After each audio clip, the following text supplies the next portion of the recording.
नमस्कार। राजस्थान समाचार में आपका स्वागत है। पेश है राजस्थान की खास खबरें।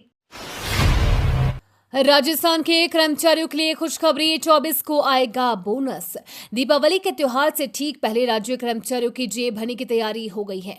बोनस के भुगतान की प्रक्रिया 24 से 25 अक्टूबर से शुरू हो सकती है, जबकि वेतन इस बार 30 अक्टूबर को मिल सकता है। उधर महंगाई भत्ता 3% बढ़ने पर उप मुख्यमंत्री एवं वित्त मंत्री दिया कुमारी के जयपुर लौटने पर अंतिम निर्णय होगा। दुनिया में पहली बार एआई से पैदा हुआ दुर्लभ गोडावण दुनिया के दुर्लभ पक्षियों में शामिल और राज्य पक्षी गोडावण के संबंध में जैसलमेर में नया इतिहास रचा गया है। यहाँ सुंदरसरी स्थित ब्रीडिंग सेंटर में आर्टिफिशियल इंसेमिनेशन के जरिए गोडावण का चूजा पैदा करवाने में वैज्ञानिकों को सफलता मिली है। माना जा रहा है कि ऐसा करने वाला भारत दुनिया का पहला देश है और ये दुर्लभ गोडावण के संरक्षण के क्षेत्र में बड़ी छलांग है। 3 सीटों पर उठे नेताओं को मनाने में सफल हुई बीजेपी। राजस्थान बीजेपी में टिकट बंटवारे के साथ शुरू हुई बगावत अब ठंडी पड़ती नजर आ रही है। भाजपा में 7 विधानसभा सीटों में से 6 सीटों पर प्रत्याशियों का ऐलान करते ही 4 सीटों पर बगावत के सुर फूट पड़े थे, लेकिन अब 3 सीटों पर बीजेपी रूठे नेताओं को मनाने में कामयाब हो गई है। बीजेपी के लिए सिलुम्बर रामगढ़ के बाद झुंझुनू में भी चिंता दूर हो गई है। दरअसल झुंझुनू, रामगढ़, देवली, उनियारा और सिलुम्बर विधानसभा सीटों पर टिकट के दावेदारों और उनके समर्थकों ने नाराजगी जाहिर करते हुए बगावती तेवर दिखाए थे। अब रूठे नेताओं के मनाने के बाद केवल बीजेपी के लिए देवली, उनियारा चिंता का विषय बना हुआ है। बीजेपी ने डैमेज कंट्रोल के लिए संभजन लाल ने संभाली कमान। राजस्थान में विधानसभा उपचुनाव को लेकर बीजेपी में बगावत शुरू हो गई है। भाजपा ने 7 विधानसभा सीटों में से 6 सीटों पर प्रत्याशियों का ऐलान किया है। इनमें से 4 सीटों पर प्रत्याशियों का ऐलान किया है। इनमें 4 सीटों पर खुलकर बगावत सामने आई है। पार्टी का सबसे ज्यादा देवली, उनियारा, झुंझुनू और रामगढ़ सीट पर स्थानीय नेताओं के बागी तेवरों का सामना करना पड़ रहा है। वहीं सिलुम्बर से बगावती तेवर अपनाने वाले नरेंद्र मीणा को मना लिया गया है। दरअसल टिकटों की घोषणा के बाद से ही भाजपा में बगावत और मान मनुहार का दौर जारी है।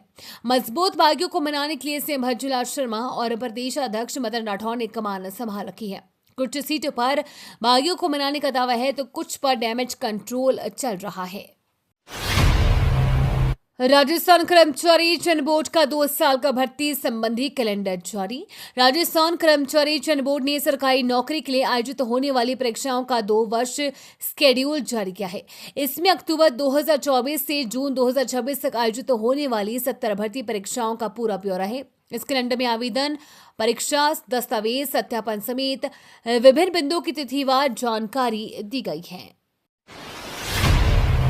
अफ्रीकी देशों के मंत्री और राजदूतों ने लिया भाग। राजधानी में 3B बिजनेस ग्रोथ कॉन्फ्रेंस का समापन हुआ, जिसमें विदेशी डेलीगेट्स, बिजनेस लीडर्स और राजनीतिक हस्तियों ने भाग लिया। इस सम्मेलन में अफ्रीकी देशों के मंत्री और राजदूतों ने भाग लिया, जिन्होंने खनन, ऊर्जा, कृषि और बुनियादी ढांचे में अफ्रीका की व्यावसायिक संभावनाओं पर चर्चा की।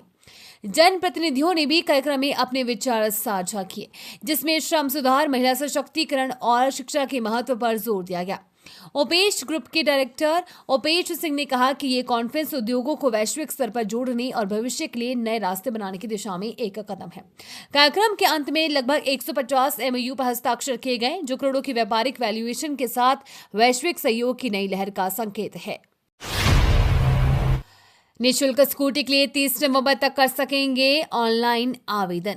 राजस्थान सरकार की लोक कल्याणकारी योजनाएं दिव्यांगजनों के जीवन को बेहतर एवं आसान बनाने में मददगार साबित हो रही है। इसी कड़ी में निःशुल्क स्कूटी के लिए पात्र विशेष योग्य जन आवेदक 30 नवंबर तक आवेदन कर सकेंगे। जिला कलेक्टर डॉक्टर जितेंद्र कुमार सोनी ने दिव्यांगजन जिनकी 40% से अधिक चरण निःशक्तता हो, जो किसी मान्यता प्राप्त विश्वविद्यालय, महाविद्यालय में अध्ययनरत हो अथवा रोजगार करते हो, वे निःशुल्क स्कूटी के लिए ऑनलाइन आवेदन कर सकते हैं।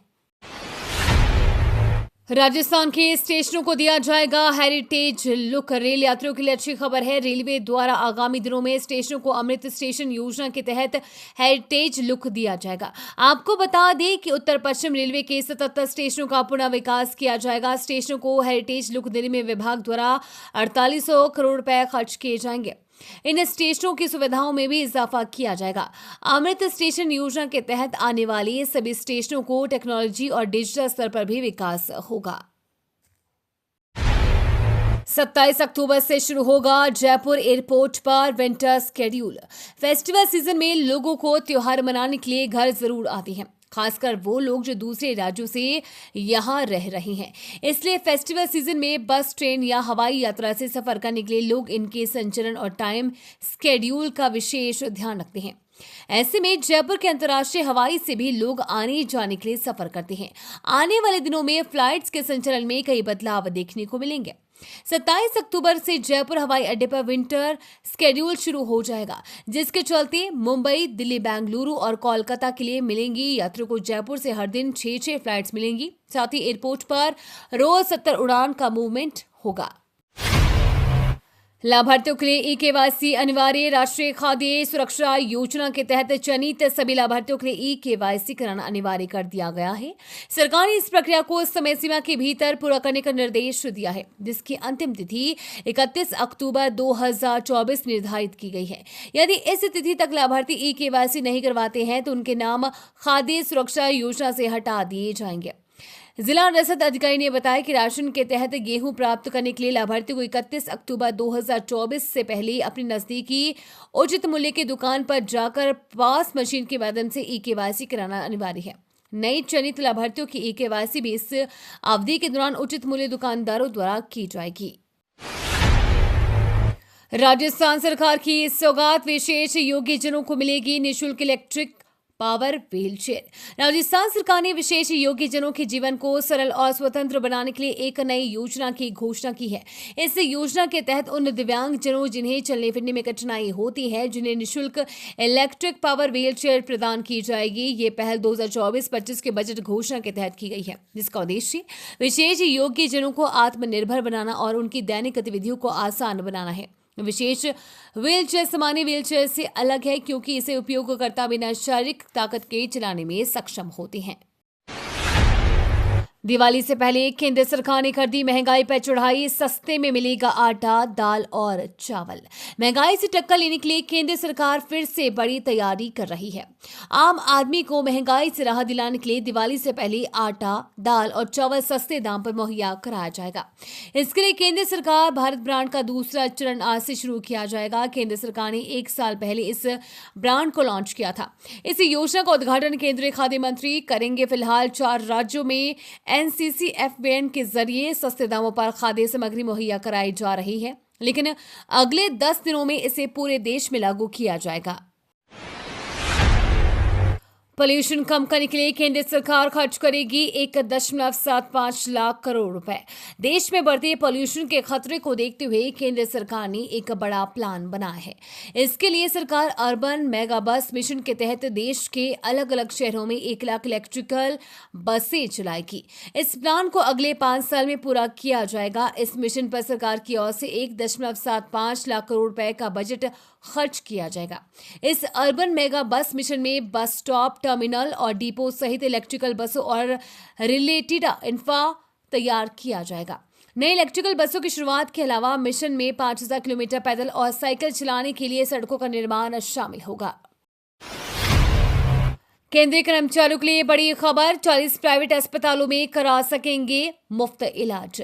सरकार ने CGHS और ECHS की सर्विस का दायरा बढ़ा दिया है। अब केंद्रीय कर्मचारी 40 प्राइवेट अस्पताल, नर्सिंग होम और डायग्नोस्टिक सेंटर में अपना इलाज करा सकते हैं। सरकार ने अपनी लिस्ट में 40 अस्पतालों को शामिल कर लिया है। अन्य सभी अस्पतालों की रेट लिस्ट भी CGHS और ECHS के तहत आने वाले कर्मचारियों के लिए ना के बराबर होगी।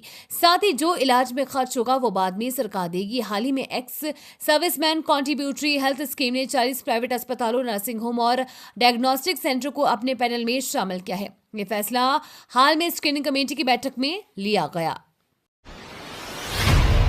UAE राजस्थान में करेगा 3 लाख करोड़ रुपए का निवेश।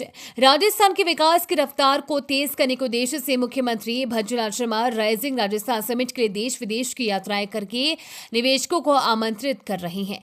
बीते दिनों सीएम शर्मा जर्मनी और इंग्लैंड की यात्रा पर गए थे। वहां से लौटने के बाद मंगलवार को सीएम शर्मा ने संयुक्त अरब अमीरात के साथ 3 लाख करोड़ रुपए के निवेश का MOU साइन किया।